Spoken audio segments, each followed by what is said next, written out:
तो देखिए आज से हम लोग बिहार स्पेशल पढ़ेंगे।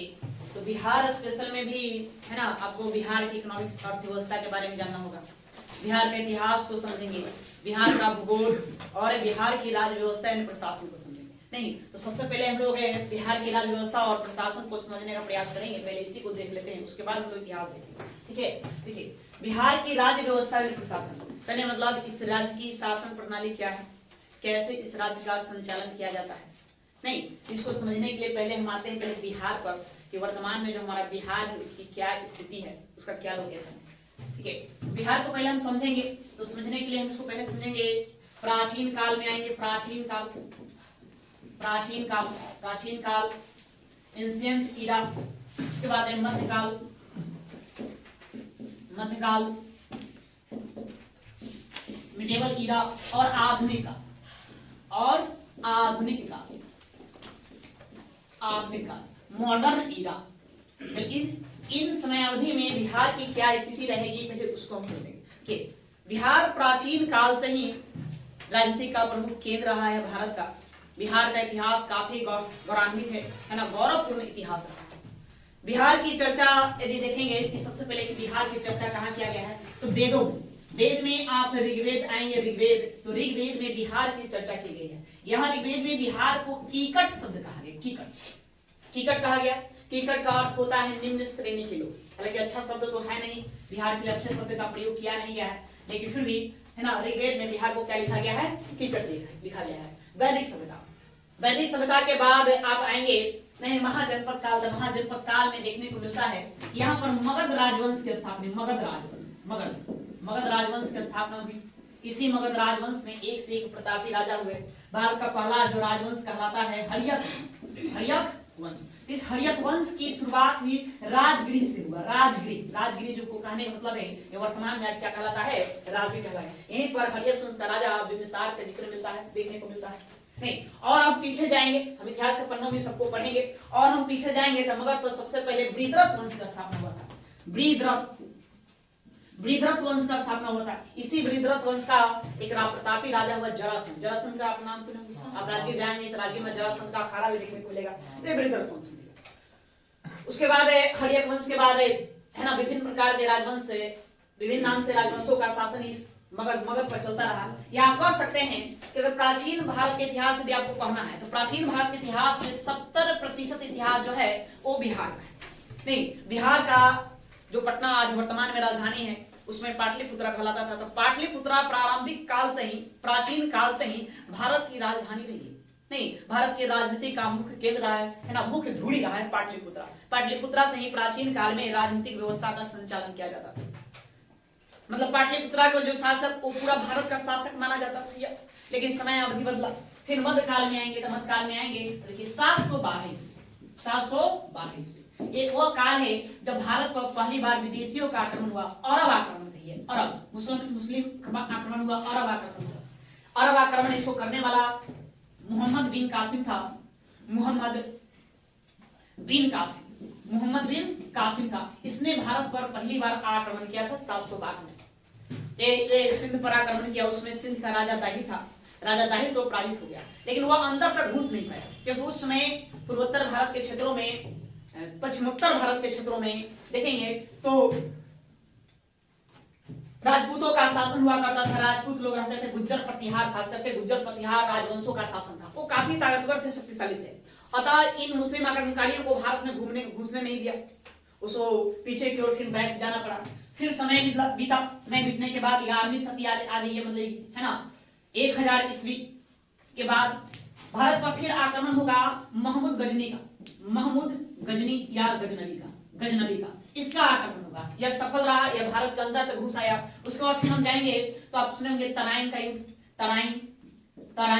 तराइन का युद्ध दो होगा। पहला तराइन का युद्ध होगा 1191 ईस्वी में, फिर दूसरा तराइन का युद्ध होगा 1192 ईस्वी में। ठीक है, इसके बाद फिर चंदावर का युद्ध होगा। चंदावर के युद्ध के बाद मोहम्मद गौरी या भारत भूमि में अपना साम्राज्य स्थापित करने में यह सफल रहा। दिल्ली पर इसका शासन स्थापित हो गया। इसी का एक सेनापति था बख्तियार बिन खिलजी। उसका नाम था बख्तियार बिन खिलजी। ये बख्तियार बिन खिलजी ये बिहार को जीतने के लिए आया था। बिहार पर इसी ने आक्रमण किया था। बिहार में आक्रमण करके अपनी सत्ता को स्थापित किया और इसने बिहार शरीफ को उस समय बिहार प्रांत का, बिहार सूबे का इसने राजधानी नियुक्त किया। मोहम्मद बिन बख्तियार बिन खिलजी, ये मोहम्मद गौरी का ही सेनापति था। ठीक है, तो यहां से बिहार और अस्तित्व में आता है। पहले से तो अपना था ही, है ना, लेकिन बिहार स्पष्ट रूप से मध्यकाल में यहाँ देखने को मिलता है। बिहार से जो राजधानी स्थापित हो जाती है, तो फिर समय बदला, मुगलों का शासन आया, मुगलों का ही एक सेनापति हुआ मानसिंह ने भी बिहार को जीता। अब मुगल साम्राज्य में फिर मिला दिया। बहुत दिनों तक मानसिंह बिहार का गवर्नर भी रहा। उसके बाद समय बीतता गया, फिर आया आधुनिक काल में। आप जानते हैं कि अंग्रेजों का आगमन होता है, यूरोपियन कंपनियों का भारत में आगमन होता है। यूरोपियन कंपनियों का भारत में आगमन होता है तो अंग्रेज, ब्रिटिश ईस्ट इंडिया कंपनी के लोग, मतलब अंग्रेज सबसे पहले बंगाल पहुंचे थे। कहां पहुंचे? बंगाल, है ना। और बिहार उस समय बंगाल का ही हिस्सा था, बंगाल का ही प्रांत था। तो बिहार के साथ साथ बंगाल के साथ साथ कहा बिहार भी इंटर कर गया। बिहार उस समय सोडा के उत्पादन के लिए प्रसिद्ध था। सोडा जिसको हम चिली साल्ट पीटर कहते हैं, नौसादा नहीं कहते हैं इसको, या मतलब कि एक विस्फोटक सामग्री था। तो अंग्रेज लोग, यूरोपियन कंपनी लोग सोडा के लिए बिहार में इंटर कर गए। अब बिहार में भी अपना राजनीतिक सत्ता स्थापित करना प्रारंभ कर दिया। नहीं, बिहार में अपना राजनीतिक सत्ता स्थापित कर दिया। फिर आप जानते हैं कि 1757 ईस्वी में प्लासी का युद्ध हुआ। प्लासी का युद्ध लड़ा गया 1757 ईस्वी में। तो 1757 ईस्वी में प्लासी का युद्ध लड़ा गया। उसके बाद फिर 1764 में बक्सर का युद्ध हुआ। बक्सर का युद्ध लड़ा गया। उसके बाद फिर 1765 ईस्वी में इलाहाबाद की संधि हुई। इलाहाबाद की संधि के बाद बिहार, बंगाल और उड़ीसा, इन सब की सूबेदारी जो है, यहाँ से राजस्व वसूलने का अधिकार ये अंग्रेजों को दे दिया और यहाँ से बिहार जो है अंग्रेजों के अधिकार क्षेत्र में आया। ठीक है, नहीं, बाकी सबको हम विस्तार से देखेंगे, इतिहास में देखेंगे। अभी हम आ रहे हैं बस खाली बिहार के वास्तविक लोकेशन पर, मतलब कि बिहार आखिर है वर्तमान में क्या, तब उसके शासन व्यवस्था को देखेंगे, प्रशासन को देखेंगे।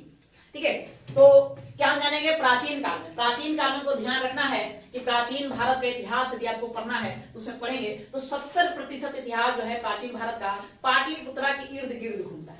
मतलब मुख्य केंद्र कौन रहा? पाटलिपुत्रा। पटना से ही ये पूरे शासन व्यवस्था को संचालित किया जाता था। ये रहा। ऋग्वेद में इसका नाम क्या मिलता है? टिकट मिलता है। मगध पर, है ना, बिहार पर पहला जो राजवंश है वो ऐसे गृहस्थ बताया जाता है, लेकिन आधिकारिक तौर पर देखें तो मगध राजवंश आता है। मगध राजवंश के अंतर्गत कौन? हर्यक वंश आता है। हर्यक वंश से ही बिहार की कहानी क्या होती है, मूलतः प्रारंभ होती है।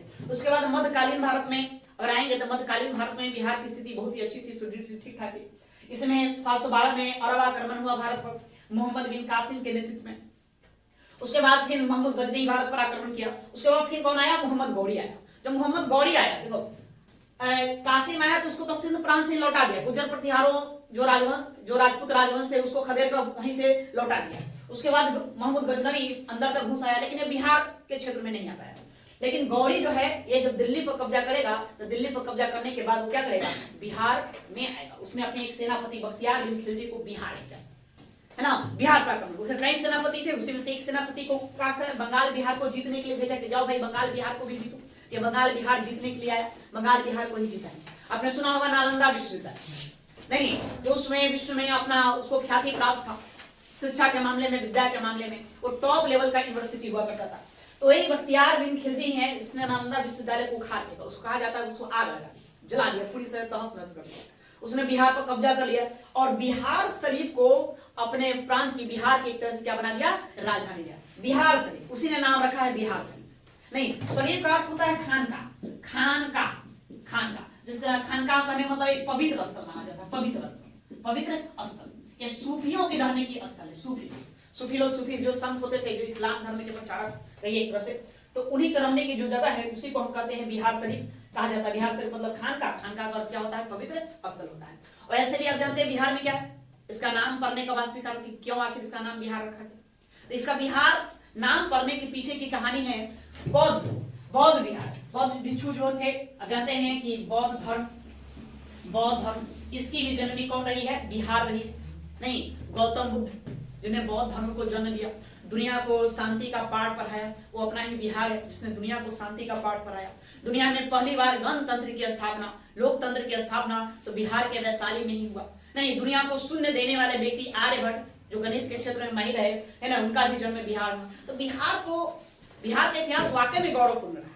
मतलब ऐसे वैसा बिहार नहीं, ऐसा होता है कि मतलब कि बहुत बेकार है, लेकिन वर्तमान की स्थिति ठीक नहीं है नहीं। यहाँ औद्योगिक उद्योग धंधों की कमी है, शिक्षा का स्तर उस तरह से बेहतर नहीं है जो होना चाहिए, वो भी नहीं है। हम लोग की राजनीतिक व्यवस्था भी है वो ठीक ठाक नहीं है। यहाँ की राजनीतिक है ना जाति पर आधारित है, जात पात पर आधारित है, धर्म पर आधारित है। ज्यादातर लोग जाति पाति को देखकर ही मत देते हैं, वोट देते हैं।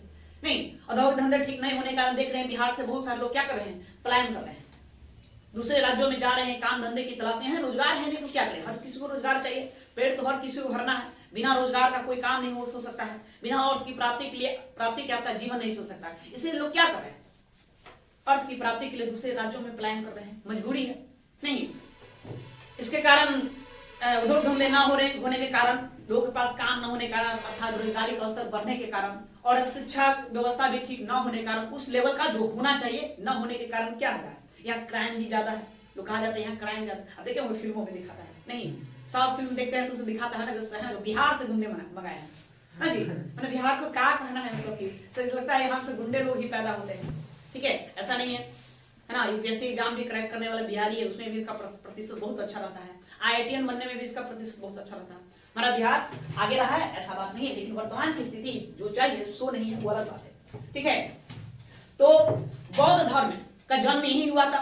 अब बौद्ध धर्म को मानने वाले लोग क्या कहते हैं, बौद्ध भिक्षु कहते हैं। बौद्ध भिक्षु को निवास करने वाला स्थान को विहार कहा गया। क्या कहा गया, विहार। इसी विहार से इस राज्य का नाम क्या बन गया, बिहार बन गया। नहीं, ये बिहार का वास्तविक नाम तुगलक काल में पड़ेगा। हम पढ़ेंगे इतिहास में, आपको वहां बताएंगे कि तुगलक काल में कैसे इसका वास्तविक नाम इसका बिहार आता है। बिहार के रूप में यह अपना फेमस होता है, अलग एक प्रांत के रूप में यह देखने को मिलता है। ठीक है, तो उसके बाद आधुनिक काल आइए, बाकी इन बातों को रहने देंगे। इतिहास के पन्नों में हम सारा बात आपको विस्तार से बताएंगे। वहां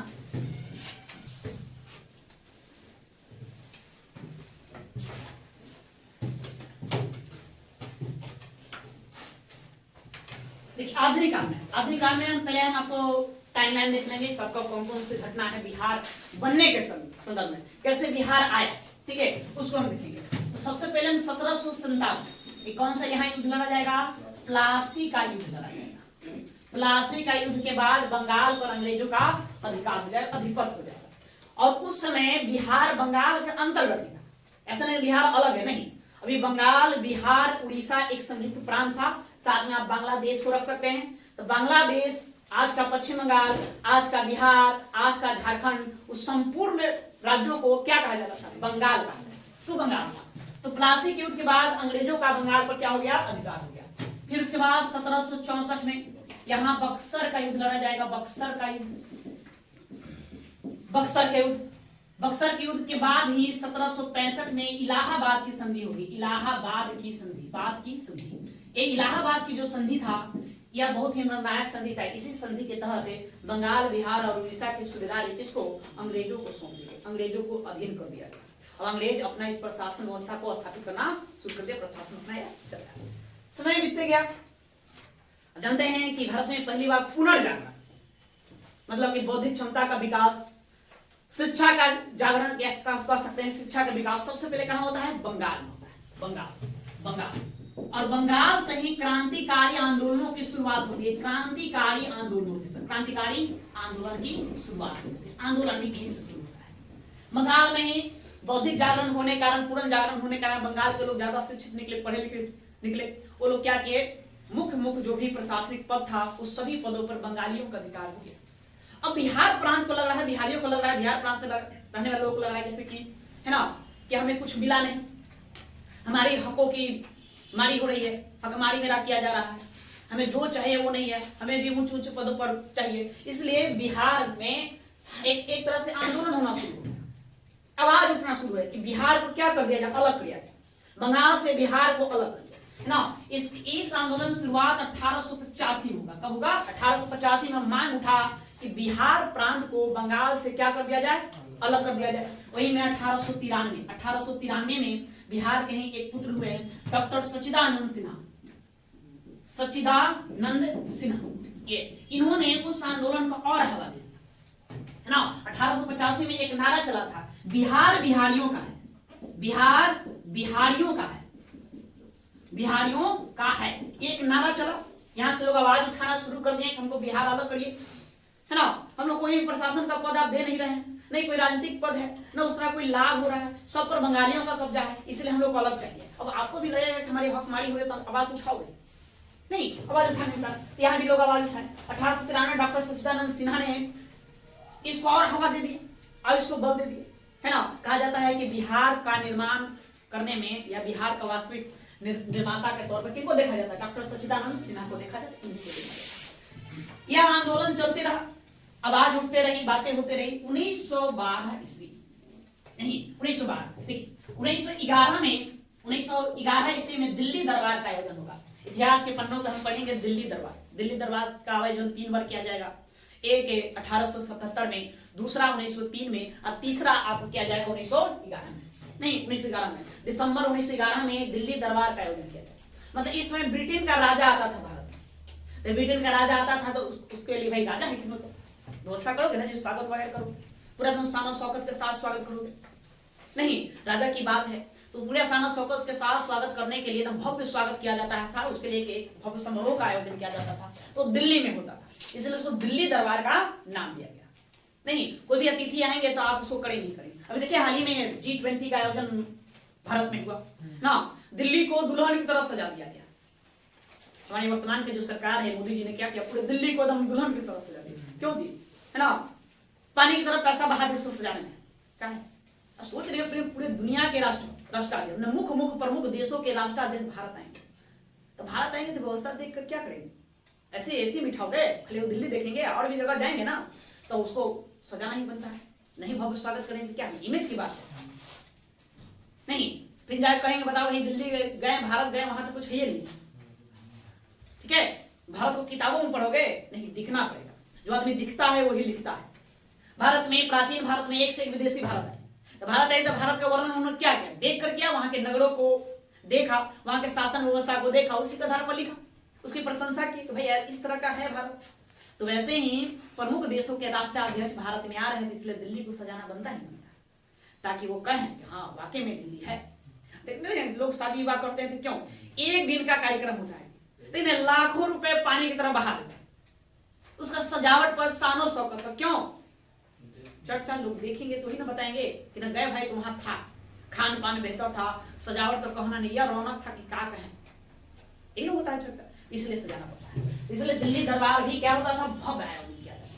वही दिल्ली का शासक आया, जॉर्ज पंचम था उसमें, उसने 1912 ईस्वी में यह घोषणा कर दिया कि हाँ हम बिहार को बंगाल से क्या कर देंगे, अलग कर देंगे, बिहार को हम बंगाल से अलग कर देंगे। तो देखिए आधुनिक जो बिहार हमारा बनेगा सो अब यहाँ से बनना शुरू होगा, यहीं से बिहार बनने की क्या होगी कहानी प्रारंभ होगी। और यहीं से आप लोगों को अब ध्यान देना है पॉलिटिकल बात, क्या क्या ध्यान देना है तो देखिए, आपको समय देखते चलना है, टाइमलाइन नहीं, टाइमलाइन देखते चलना है, कैसे कैसे हुआ।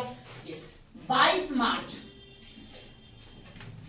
अब यहां से अब हम लिख देते हैं, यहां से आप लोगों को भी लिखते चलना है।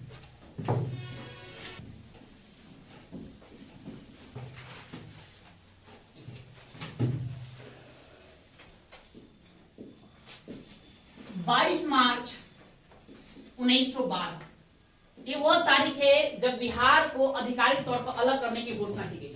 नहीं, बिहार को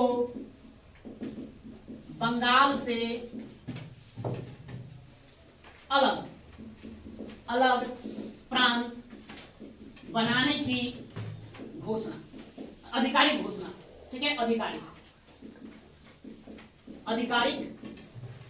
घोषणा, ठीक है। देखिए बंगाल से बिहार अलग होगा, इसकी घोषणा ऐसे कर दिया गया 1911 में। थोड़ा कंफ्यूज नहीं है, बात को समझेंगे।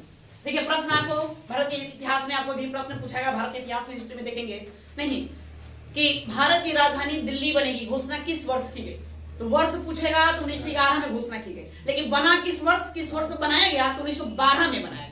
उसी प्रकार से बिहार को भी बंगाल से अलग करने की घोषणा किस वर्ष की गई, 1911 में ही किया गया, तो उसी दिल्ली दरबार में, जिसमें ये बताया गया कि भारत की राजधानी अब कलकत्ता से दिल्ली बनी, लेकिन किया गया 12 में। तो वही 22 मार्च 1912 को बिहार को बंगाल से अलग प्रांत बनाने का अधिकारी घोषणा, मतलब बजाते घोषणा पत्र जारी कर दिया, नहीं साइन मोहर कर दिया गया भाई कब क्या होगा, बिहार बनेगा।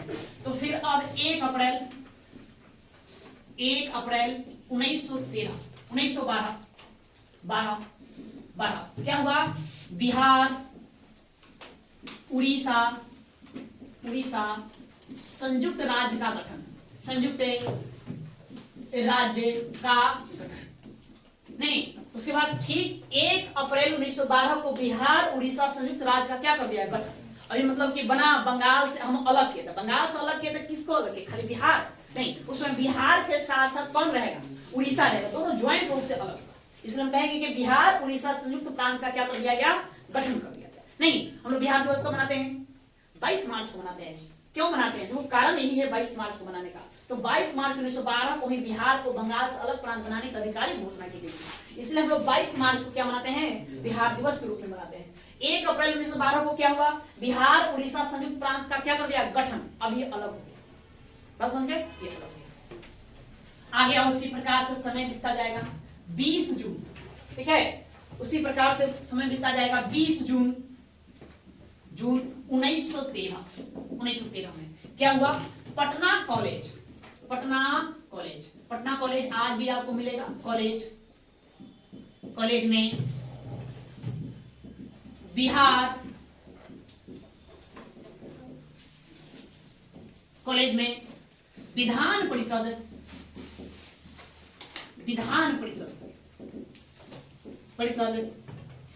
का सम्मेलन बुलाया गया,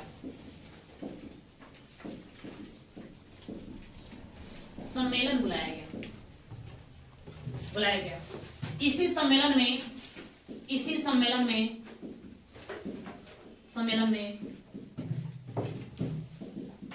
बिहार उड़ीसा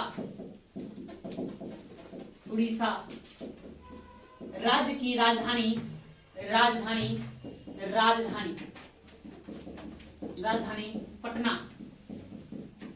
पटना को बनाया गया,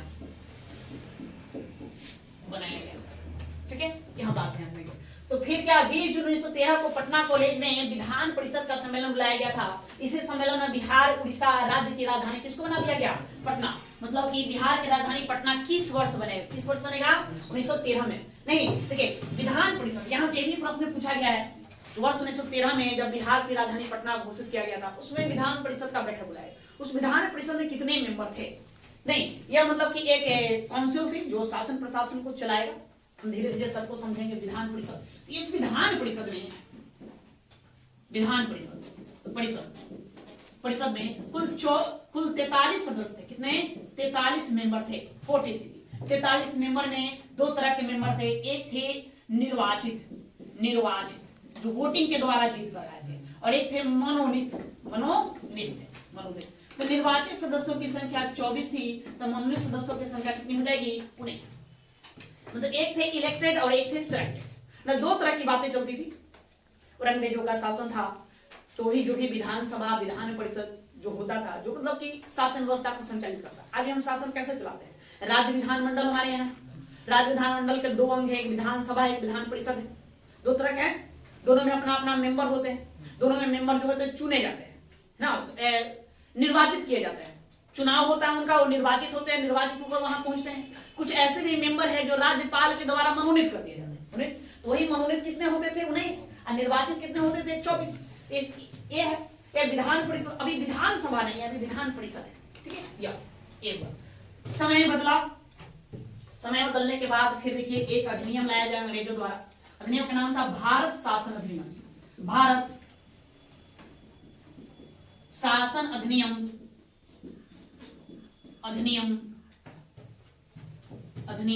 1919। ये भारत शासन अधिनियम।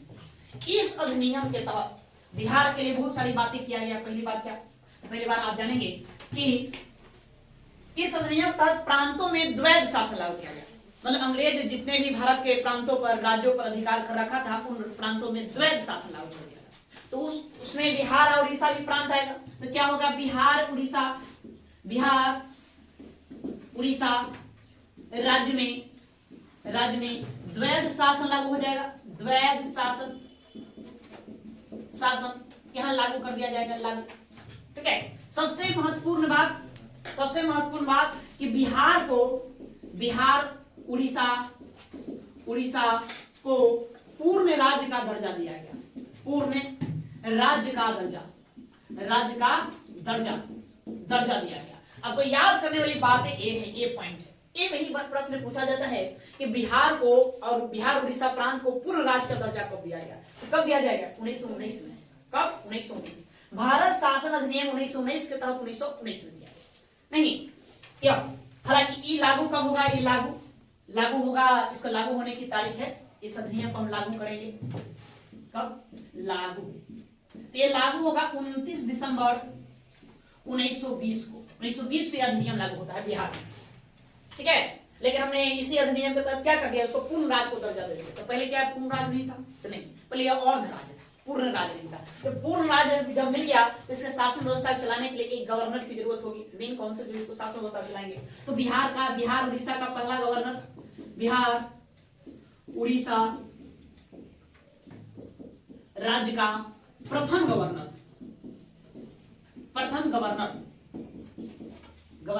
डॉक्टर सच्चिदानंद सिन्हा को बनाया जाएगा। सच्चिदानंद सिन्हा को बनाया जाएगा। ठीक है। ये बिहार के पहले क्या बन जाएंगे? गवर्नर बन जाएंगे।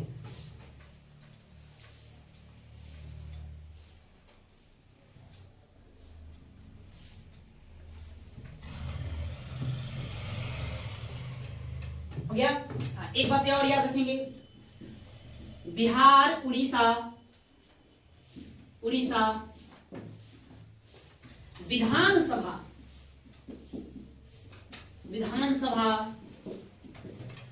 भवन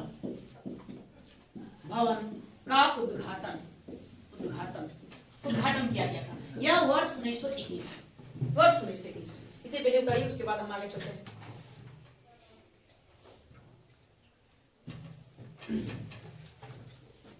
ये भी लिख लो, महीना भी 7 फरवरी 1921।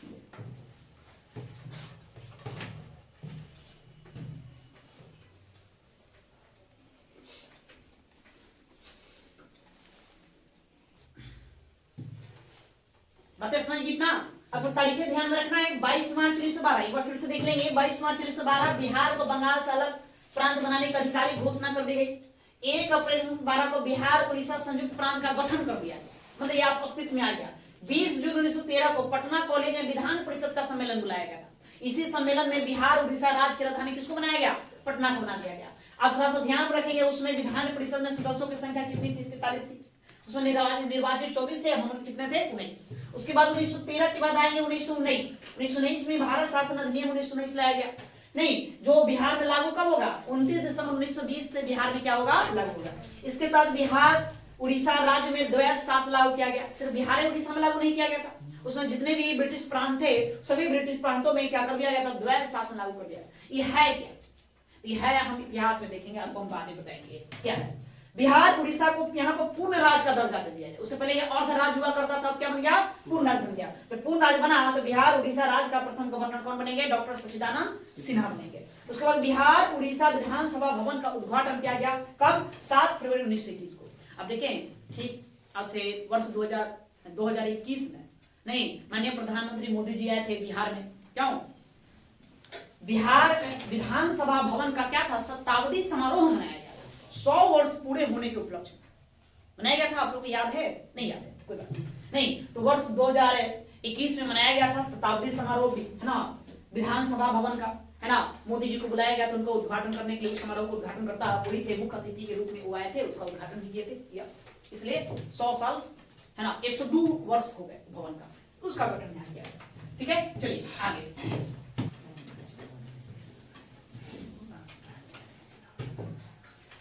अब ये आगे, अब आगे क्या ध्यान में रखना है आपको? 1935, कौन सा साल? 1935 याद रखना है। 1935 क्या है? 1935 देखिए, वर्ष 1935 में इसी वर्ष लाया गया भारत सरकार अधिनियम अधिनियम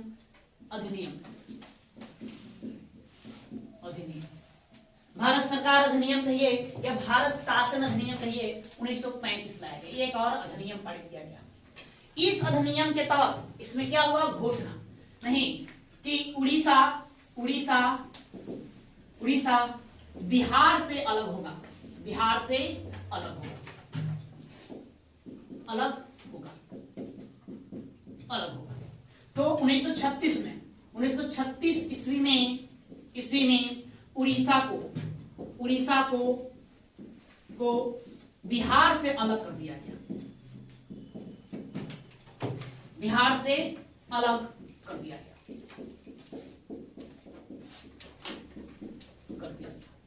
ठीक है। और प्रांतों को स्वायत्तता प्रदान कर दी गई, मतलब बिहार को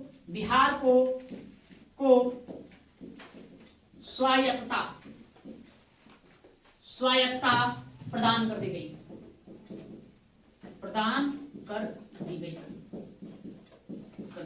देखिए 1935 के भारत शासन अधिनियम में प्रांतों में से द्वैध शासन हटा दिया गया था। अब प्रांतों को स्वायत्तता प्रदान कर दिया गया, मतलब प्रांत में अब क्या होंगे, चुनाव होंगे, चुनाव के द्वारा मतलब कि वहां पर अपना गवर्नमेंट बनेगी, सरकार बनेगी जो अपना उस प्रांत के शासन व्यवस्था को देखेगी, संभालेगी और उसको देख रेख करने के लिए एक गवर्नर भी होगा। तो बिहार को स्वायत्तता प्रदान कर दी गई, हम कह सकते हैं बिहार ही नहीं वरन उस समय जितने भी प्रांत थे सबको क्या कर दिया गया, स्वायत्तता। 11 प्रांतों को स्वायत्तता दिया गया, 11 प्रांतों में प्रांतीय चुनाव होंगे। तो प्रांतीय चुनाव फिर कब होंगे, 1937 में प्रांतीय चुनाव हुआ, प्रांतीय चुनाव हुआ, प्रांतीय चुनाव हुआ 1937 में। कितने राज्यों में, 11 राज्यों में प्रांतीय चुनाव यहां पर किया गया था। इसमें प्रांतीय चुनाव में कहें तो 1937 के प्रांतीय चुनाव में बिहार विधानसभा में सीटों की संख्या तो यहां पर सीटों की संख्या 152 थी, 152 पर क्या हुआ था, चुनाव लड़ा गया। ये आपको ध्यान रखना है। फिर उसके बाद फिर आपको साल देखना है 1943 यह साल 1943 में क्या हुआ, 1943 में तो उड़ीसा के खरसावा एवं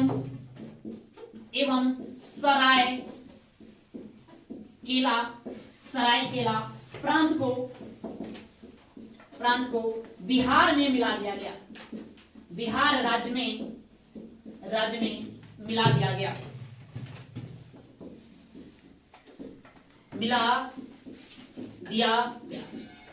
इस बात आपको यहां ध्यान रखना है। तो देखिए वर्ष 1919 से 1935 तक रहेंगे, बीच में ऐसी कोई घटना नहीं है जो राजनीतिक दृष्टिकोण से हमको पढ़ना है बिहार के संबंध में। ऐतिहासिक दृष्टिकोण से मतलब हिस्ट्री के नजरिए से बहुत सारी बातें बनती है, लेकिन राज्य व्यवस्था के दृष्टिकोण से ऐसा कोई बातें नहीं बनती है, ठीक है। इसलिए एक हम कहा है कि 1935 क्या रखना है, उड़ीसा बिहार से अलग होगा, ये घोषणा कर दी गई। 36 में उड़ीसा को बिहार से अलग कर दिया गया, उसको अलग प्रांत बना दिया गया और ये अलग प्रांत बन गया। तो बिहार को स्वायत्तता प्रदान कर दी गई यहाँ। फिर उसका 1937 में प्रांतीय चुनाव हुआ, नहीं 1937 के प्रांतीय चुनाव में क्या हुआ, सीटों की संख्या कितनी थी, 152 थी। फिलहाल अभी इतना ध्यान रखना है, इसको हम फिर हम आगे पढ़ेंगे। 152 में कांग्रेस पार्टी से लोग कितने मत लेकर आए, है ना, मुस्लिम लीग पार्टी थी वो कितना मत लेकर आया, मुख्यमंत्री कौन बना, क्या क्या बातें हुआ, उसमें गवर्नर कौन था, ये सारी बातें हम देखेंगे, कि अभी नहीं बाद में देखेंगे, इसको ध्यान रखना है।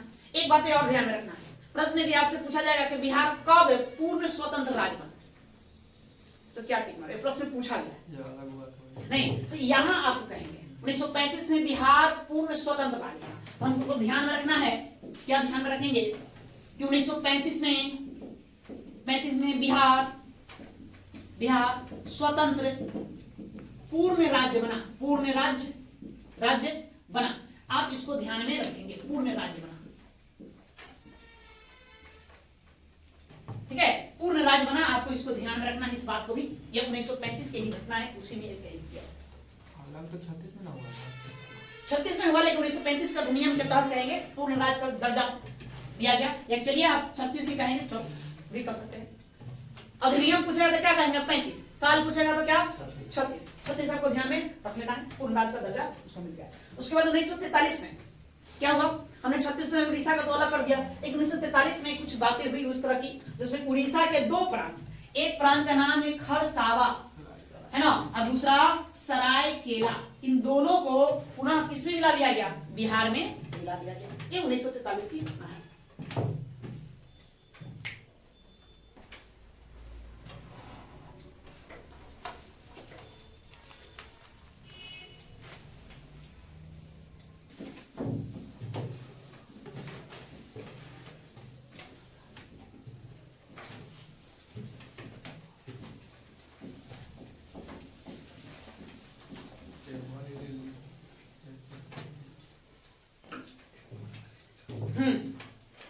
आगे देखिए, तो 1943 तक हमने देखा। अब ये 1950 में क्या हुआ, भारत स्वतंत्र हो चुका है। भारत का संविधान 26 जनवरी 1950 को क्या कर देंगे, लागू कर देंगे। नहीं तो 1950 में संविधान लागू संविधान क्या हुआ, लागू हुआ। तो संविधान में क्या क्या हुआ, संविधान में, है ना, यहाँ पर भाग आप जानते हैं कि भाग कितने बनाए गए थे, 22 भाग बनाए गए थे।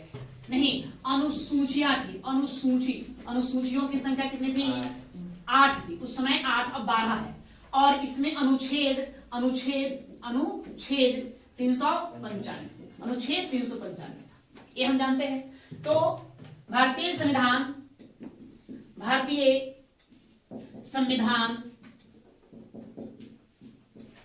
के भाग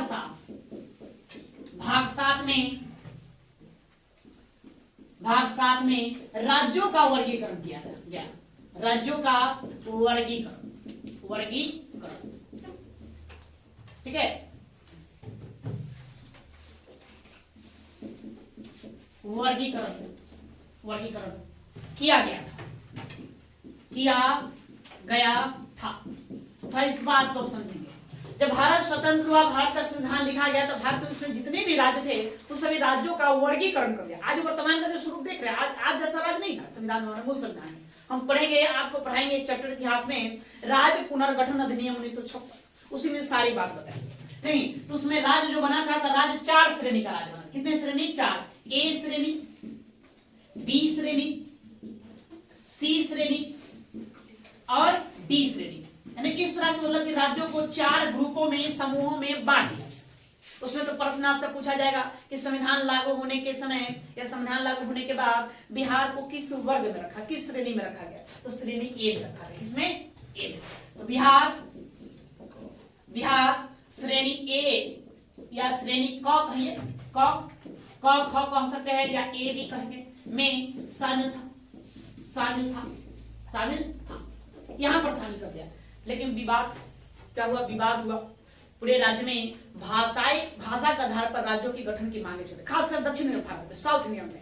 तो साउथ इंडिया में एक और मतलब थे तेलुगु भाषी राज्य, आज जो आंध्र प्रदेश आप देख रहे हैं, वहीं के एक नेता थे पोट्टी श्रीरामल्लू। तो पोट्टी श्रीरामल्लू महोदय ने अनशन पर बैठ गए कि नहीं, भाषा के आधार पर हमको राज्य अलग बना कर दीजिए। उनका निधन भी हो जाता है अनशन कारण, भूख हड़ताल के कारण। उनके निधन के बाद पूरे दक्षिण भारत में दंगे फसाद की स्थिति हो गई, आगजनी जैसी स्थिति हो गई। वह उत्तर भारत में सुलग पड़ा। नहीं, इसी को देखते हुए फिर इसको क्या कर दिया गया, कैंसिल। अर्थात आप जो भाग 7 देख रहे हैं, भाग 7 को हम क्या करेंगे, समाप्त कर देंगे। इसको पूरी तरह से इसको खारिज कर दिया गया। आज भी हमारे संविधान का हिस्सा नहीं है, ये क्या है, समाप्त है। अब फिर से भाषा के आधार पर राज्यों का, नए राज्यों का क्या किया गया, गठन किया गया। ठीक है, तब भारत अपना पहले से ग्रुप ए में था, यहाँ उस तरह कोई विवाद थी नहीं, तो अपना वो वास्तविक स्वरूप में क्या हुआ, ये आ गया। अब यहाँ से बिहार अपने वास्तविक स्वरूप में आ गया। अब यहाँ से अपना बिहार, यहाँ सब शासन व्यवस्था जैसे है वैसे वो चलते रहेगा। समय बदला, फिर साल आया 15 नवंबर 2000 ईस्वी। कब आया, 15 नवंबर 2000। 15 नवंबर 2000 ईस्वी को क्या हुआ, आप जानते हैं कि हमने बिहार से फिर झारखंड को अलग कर दिया। बिहार और झारखंड संयुक्त प्रांत थे, एक ही प्रांत थे। लेकिन झारखंड जो आज राज्य बन गया है, वहां पर कुछ आदिवासी लोग थे, खासकर संथाल समुदाय के जाति के जो आदिवासी थे, वो लोग मांग कर रहे थे। उन लोग लग रहा है जैसे कि हमें जो चाहिए वो हमको पूर्ति नहीं हो रहा है, मतलब हमारे हकों को मारा जा रहा है। प्रशासन में, शासन व्यवस्था में हम लोगों की भूमिका भागीदारी होनी चाहिए, बढ़ चढ़कर होनी चाहिए। हम लोग भी एक संख्या में नहीं, संसाधन वगैरह जो भी है, खनिज संसाधन, वो सब हमारे पास है, लेकिन इसका दोहन किया जा रहा है, ज्यादा लाभ मतलब मूल बिहारियों का मिल रहा है। इसलिए हम लोगों को क्या चाहिए, अलग चाहिए। इसलिए उन लोगों ने उन लोगों के अन्य आंदोलन किया, झारखंड मुक्ति मोर्चा के नाम से एक आंदोलन चला, झारखंड मुक्ति मोर्चा नहीं, झारखंड मुक्ति मोर्चा।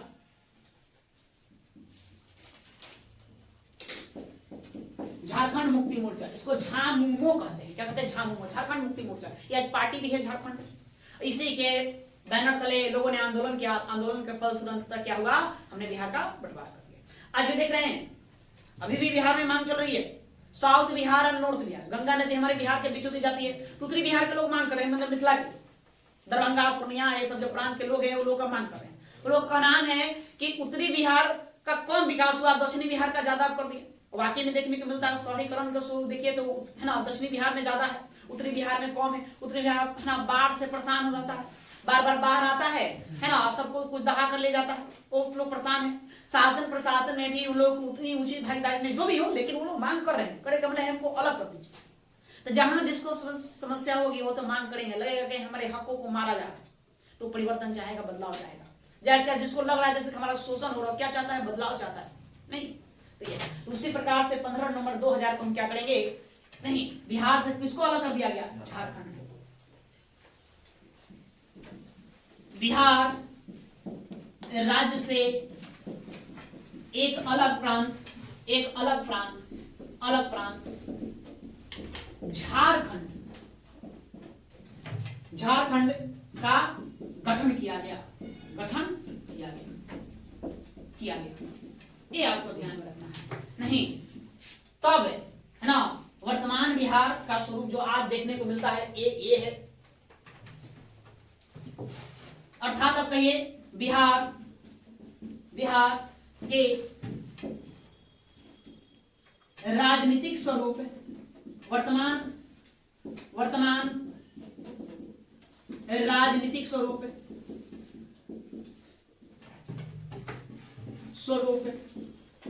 का गठन 15 नवंबर 2000 ईस्वी को हुआ। आज जो बिहार देख रहे हैं वो वास्तव में कब बना, 15 नवंबर 2000 से बना। अब जाकर के ये हमारा बिहार बनकर के पूर्णतः तैयार है। अब आगे देखिए और क्या होता है इसमें।